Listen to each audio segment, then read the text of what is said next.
So Paudie Maher, thanks a million for having us here. I want to talk about your hurling life, and we'll get to everything, but tell us a little bit more about when you started playing the game, when you kind of fell in love with hurling first. And I want to know, kind of with the type of player that you are, was it always defender first? Is that what always appealed to you?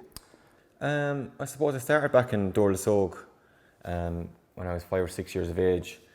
I suppose the mother and father had me, the minute I was able to stand up and hold a hurley, that's the direction I was taking. So back in Dorlasog, back home in Thurles, to be the juvenile club. And I suppose to answer your question there, I probably wasn't always a defender. My club underage, I remember we played under 14 Fela. We went up to the one in Garndap, but I was actually full forward in them teams, and I suppose progressed on through under 14, 16. I was back kind of midfield, because defender only really came, I suppose, when I was going playing minor. So I wasn't always defender, but that's the way it petered out as I started to become a minor 21. Yeah, I ask you this now because, and I'm jumping ahead a little bit here, but it always feels to me that you're the type of half-back or full-back, as it is sometimes, that loves that part of the job, like loves that kind of maybe the catching of the puck out or the clearance or anything like that you seem to thrive in that kind of environment. Do you feel that comes naturally to you? I suppose, yeah. I suppose naturally I'm a defender, and look, forwards and that, like, they're natural forwards, they're scorers, and they get the thrill from getting the scores in big games. But I suppose for us, it's defenders. We might get the thrill of a hook or a block, and maybe, as you said, a nice catch over a forward, or sometimes even as a halfback you might burst forward and get a score. I suppose that's where we get our thrills from, and I suppose it's naturally we are, as defenders, that's where we get it from, and we get our excitement from. But look, as I said, defending is probably comes more natural to me than being in the full forward, as I said, as I was as a 14-year-old. So I'm probably more enjoyable and more comfortable back there. All right. Yeah. Going back to, I know you went to Croke Park for the 2001 All-Ireland, which was Tipp's first All-Ireland in 10 years, a famine by Tipp standards. You're 12 years old. You're looking at that game. I'm sure there's the Lark Corbett from your own club is there as a young guy coming through. Owen Kelly's a future superstar, making his big mark on the game at that time. Are you at that game already as a 12-year-old with about 7 years experience, as you already said, as a hurler, thinking this is going to be me someday? Are you already thinking that as a kid? That's what you're dreaming of, and that's what you're thinking of, I suppose. When you're sitting up or standing up in the Hogan stand when Tipperary are celebrating around the field afterwards, I suppose them memories would be always etched in your mind.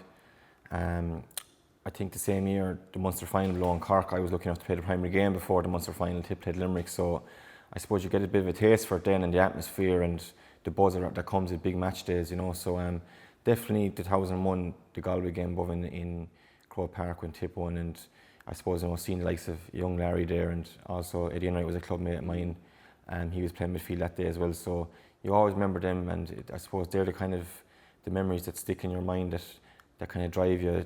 That this is what I want to do when I get older. And I suppose them memories etched in my mind when I was an 11 or 12-year-old boy back then. I suppose that's the kind of where you want to do when you get older is put them memories into the kids and the younger people in Tipperary that you're the memories that they have to drive them forward, The 2006 minor final, which is a remarkable day for anybody. I think you were just 17 at the time, and you're underage for another year, and you're playing in Croke Park All-Ireland final day. You're also marking Joe Canning, who was already famous at this stage. Everybody knew who Joe Canning was from a young age, and you guys won that game. You kept them scoreless in the game, from play at least. And I think people will look back at that now, and historians will go, God, why weren't we paying more attention to this Paudie Maher versus Joe Canning battle at the time? But was that something already you're kind of going, like, all the talks about this Joe Canning fella, I can hurt a little bit too. Were you looking at it that way even at that young age? I was only playing my third or fourth match for Tipperary minors, and look, I think a lot of it was made about Joe going for 3 in a row and that, but in fairness, a lot of lads in our team that day played well, and I think we bet him well enough that day, but a lot was made of me. Probably people always say to me, hell, Joe Canning scoreless, but there wasn't too much of that. A lot of our team played well, so obviously Joe wasn't getting supplied the ball he probably usually does, So look, it's a great learning experience for me. It was I suppose first big match up in Croke Park and an All-Ireland final day. It was a great learning experience, and as I said, it was only my third or fourth game for Tipperary minors that year. So again, a great learning experience, and it's nice that we all kind of pushed on from there and managed to get back there the following year again. Yeah. Take us to 2009 then. I mean, there's the story of you get your debut for Tipperary, you're only in the squad a few weeks, and you're told on the morning of the game that you're going to be playing. I think Conor Matney maybe got sick or got injured or something like that. And then a couple of weeks later, you're in the league final and you're marking Henry Shefflin. And again, have one of those games where I think he was moved off you, and I'm not sure if he scored, but like, what's it like coming into that as a 20-year-old, and like a lot of those players like Brendan Cummins, Owen Kelly from the 2001 team that you're in the stand watching. What's it like coming into a squad like that and kind of immediately sort of having to put your hand up and say, I'm part of this now? Yeah, I suppose you're coming in looking at the likes of Owen Kelly, Lara Corbett, and Brendan and Owen, and there's Paul Kern, there was so many, Larry, there was so many, and John O'Brien, that you've watched down through the years and you could dream of playing with, and I suppose it did help that a lot of us came in. There was 7 or 8 of us came in at one time, that we all kind of grew up playing underage together, and that made it a bit easier to transition from minor and 21 teams into the senior team. And then I suppose Liam Sheedy was manager at the time, and we'd have known Liam from our minor days as well, so that made it all a bit easier. So, but the lads were great, and it was just, there was no big egos in there. It was just, we came in and the lads made us so welcome, and it made it very easy to come in and play. And I suppose the way I was thrown into the action, last minute in a league game against Galway, probably helped the fact that I didn't have this big build up to it or thinking about it too much. I just went straight into it, and that probably took off from there, and I suppose looking back, that's probably the best way, and the best way for me was to get thrown into action,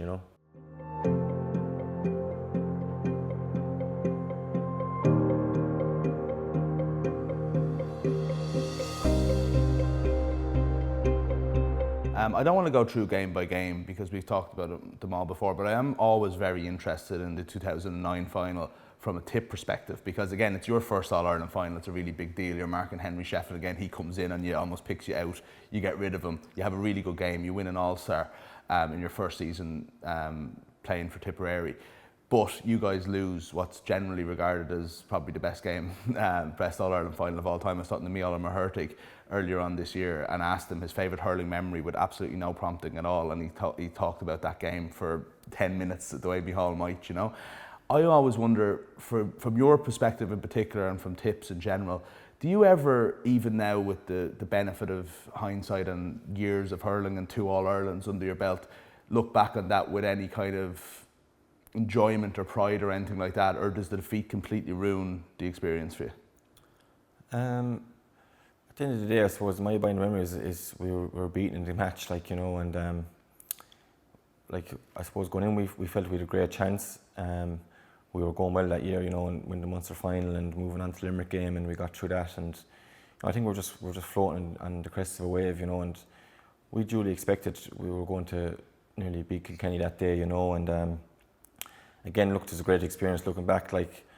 I'd say I've barely even watched that game back, it's just because at the end of the day we were beaten in the All-Ireland, and it's a game we felt we should have nearly held on to, and got over the line, so it's very disappointing from that point of view, but look, for the neutral, anybody you talk to say that it's one of their best hurling memories, whether you're even outside the county, you meet people and they say that match was one of the best games they've ever seen, so I suppose in that sense you get pride from that, and that you're involved in such a big occasion and a great occasion that's living in a lot of people's memories, but at the end of the day we were beaten, and as I suppose for us, the younger lads as well, it was hard to take because we haven't been beaten too much in finals before that, so and again the older fellas then we're trying so hard to get back to an All-Ireland final for years and to get back there and become so close, so it was great disappointment just after that game, and I suppose that'll always be etched in our memories. I wonder, does the next year make up for it then a little bit, or make the next year mean a little bit more? But on that 2010 final, I mean, I was there that day, and obviously everyone remembers what Lara did, but I think between what yourself and Brendan Maher did, is almost my memory of the two of you guys just completely dominating as these young guys who were only in their second years playing for Tipperary. It was kind of amazing. But the whole build up to that game, I think you'll forget, this long after, people will forget how big a deal everything was, between the 5 in a row, between the talk about Henry's injury, between the 20,000 people turning up at Nolan Park for training, everything that was going on from the Kilkenny side, and then the Tipperary side is coming back to atone for last year when they probably should have won the All-Ireland.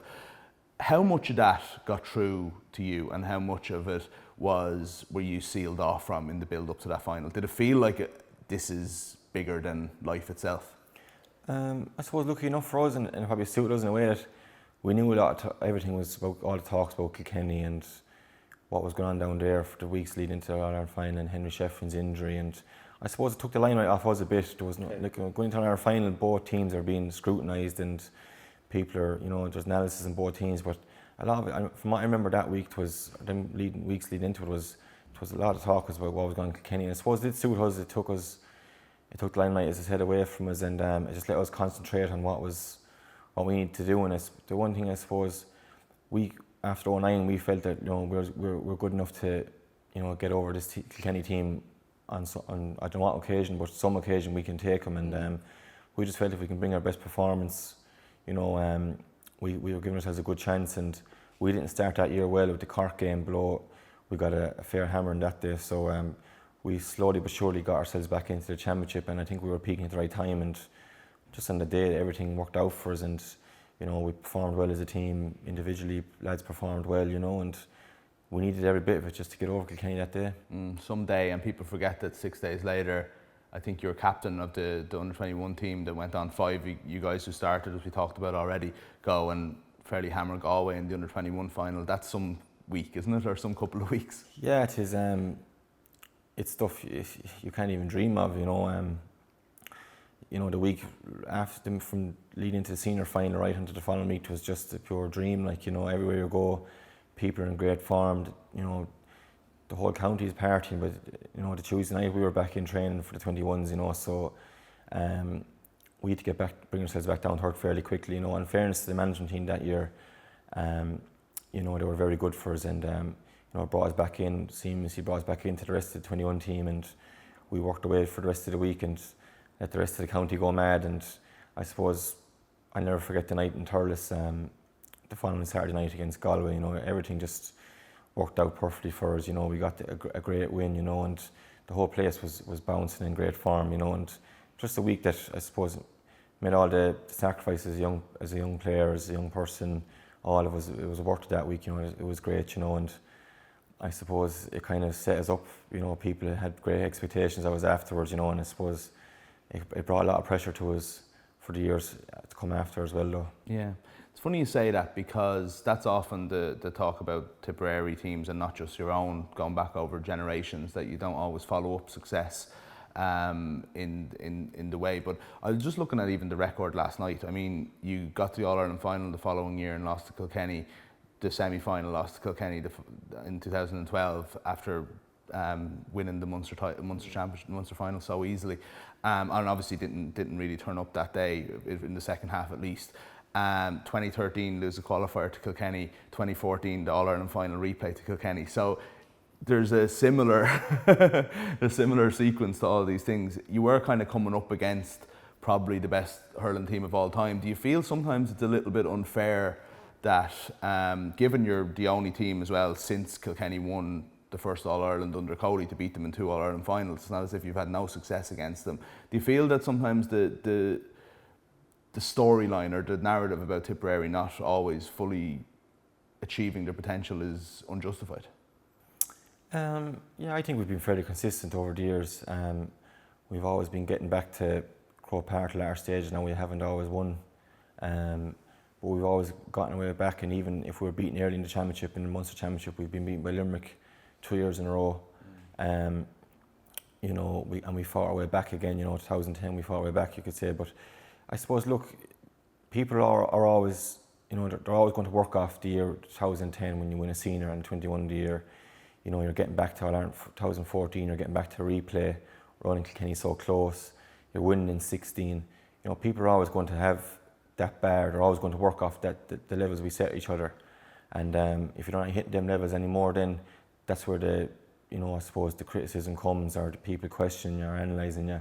And that's just something we have to deal with as players. We're the ones putting on the jersey, but we're the ones putting in the effort, the time and effort into it. We've great expectations of ourselves as well, so we're obviously going to be disappointed, like not reaching them levels again, and so people just think it's not news to us that, we didn't get back to the final. There's no point in telling us, like, we're expecting to get back there ourselves, so look, that comes, they're the peaks and troughs that come with playing inter-county hurling and at a high level, so look, we're all well experienced enough to take all that on board and take it on the chin and move on, and we're going to try our best to learn from these experiences. Yeah.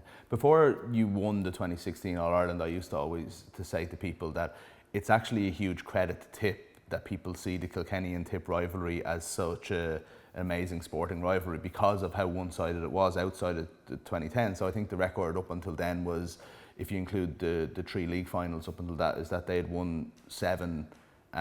You'd drawn the final and you guys had won 1 in 2010, and because all of those games were so good and so dramatic, sometimes some of the best games you've ever seen, even a couple of those league finals, that people think of this as this amazing clash of equals, and I thought that was great credit to Tipp despite the fact that you lost the majority of them. Is it too soon for you guys to have the perspective of thinking about how incredible it was to be involved in such a kind of a storied time in hurling? Yeah, I suppose there was a lot made of the rivalry. As you said there, you go through even the league games that went on between Tipp and Kilkenny over the years were probably even overcome the championship games that were played in Croke Park. It's just they weren't given as much, detailed analysis or, television time, whatever you like to call it. But there was fantastic games over the years, and there's ones that you'll never forget. Just going in the ball, flying up and down the field, the hits, the scores, everything. They had everything, so it's great to be involved in games, but for us, at the end of the day, we came out on the wrong side of them for 80%, 90% of them, and at the end of the day, Kilkenny were better than us on all them occasions, and again, that's another tough one to take, but I don't think you can take much solace in the fact that you're involved in great games. At the end of the day, as players, we're just thinking that we were beaten by them several times where we felt that we probably could have, should have, would have, this kind of thing, but at the end of the day, they had beaten us, and that's tough to take. And I suppose the only thing is, we can say back to anybody, is they're probably the greatest team that ever played the game, so that's the one bit of... And you beat them twice. And lucky enough to beat them twice, You can say that we were probably unlucky not to beat them once or twice more, but at the end of the day, the reason they won is probably they deserved it. Yeah, moving away from Kilkenny specifically, I don't want to be negative at all, because I think the point is that, like, you've won 2 All-Irelands senior level, 2 at minor, 1 at under 21. I think you've 9 Munster titles altogether at all grades, including club, and 7 county titles for your club. That's an unbelievable record that, like, most hurlers will never get anywhere near. But I get the impression from you a little bit today, and more so in interviews that I've read and heard before, that it's the defeats that you bring around with you a little bit more than all that success, which is an incredible amount of it. Would that be fair? Yeah, I don't know whether it's something I have to kind of get out of my own head, or whether it's a good thing or a bad thing, but the defeats kind of stick with me more than the victories, and whether it's defeats with Tipperary or defeats with my club, they always stick in your mind a bit more, and maybe it's something that, maybe in my own head I'm trying to use it as motivation or going forward, or I don't know, but at the end of the day, you're out there to win, and you only get so many years at this game, and at the high level, and unfortunately, the last number of years we've had a lot of hard defeats. Whether it's losing to Galway, we lost them twice in the space of 3 years by a point. So close, but yet so far. My own club then losing Munster Club Championship matches by a point or an extra time. The last number of years. So a lot of these things stick in your head. And I suppose I'm getting older now. I'm hitting the 30 mark, and you just want to be successful as you can before this is all over, and unfortunately it's not running that smoothly at the moment. But look, again, as I said earlier on in the conversation, you learn from experiences, and again, I suppose you never stop learning, and you always try to move forward. And no matter what age I am, pushing on, I'm 29 now, I hope to learn again from the experiences the last number of years, and hopefully try and use them for the couple of years I have left. Yeah.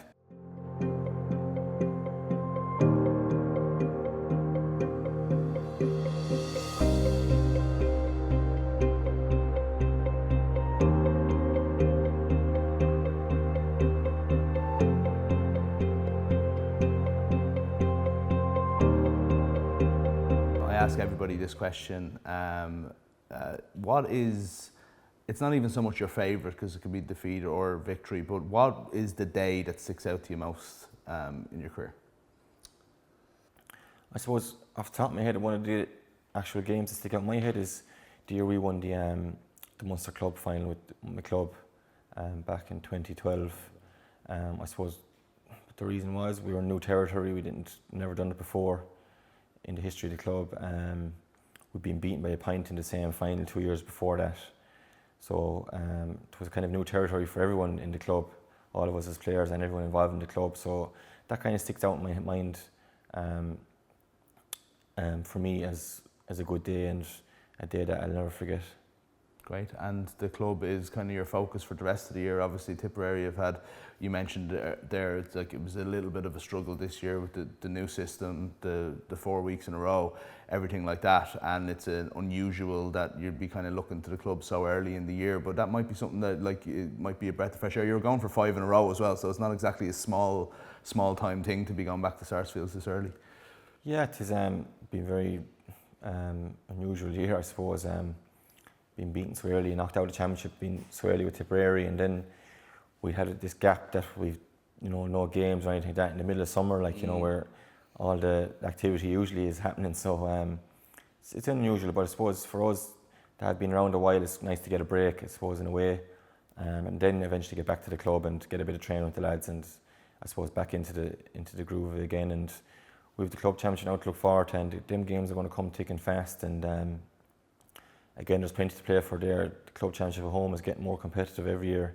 It's getting harder to be, you say we've won 4 in a row there, but every year it's getting more difficult, and each year you can pick out games, you can say, Genie, we're lucky to go over that. So I've no doubt this year will be any different, and we've plenty of goals to hit there to try and get back to them levels again. But it's going to be very enjoyable. It's great to get back to lads in the club, they're breath of fresh air, and they're not looking at you with these tinted glasses of an inter-county player, Tipperary, or what have gone on during the year.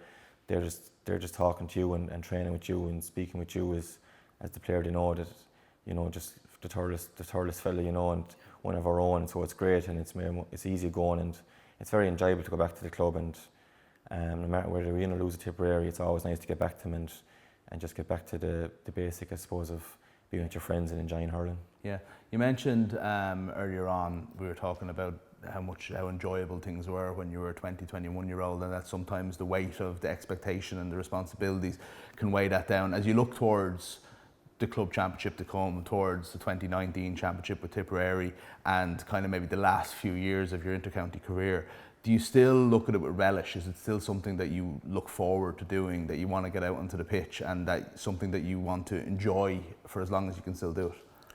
Yeah, definitely. I suppose especially when you're coming to the latter stage of your career, you want to make the most of it. And look, as I said, defeats kind of sting a lot in my mind over the last number of years. I'm lucky enough to play in Tipperary for the last 10 years, and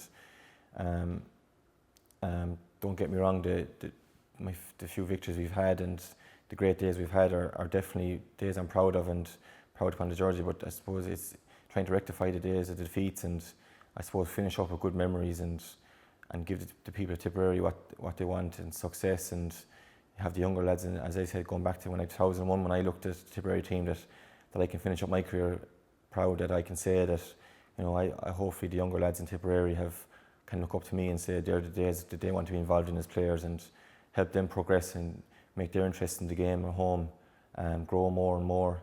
And if I can leave like that, then I'd be fairly happy with the career I've had. Your brother came on to the Tipperary team.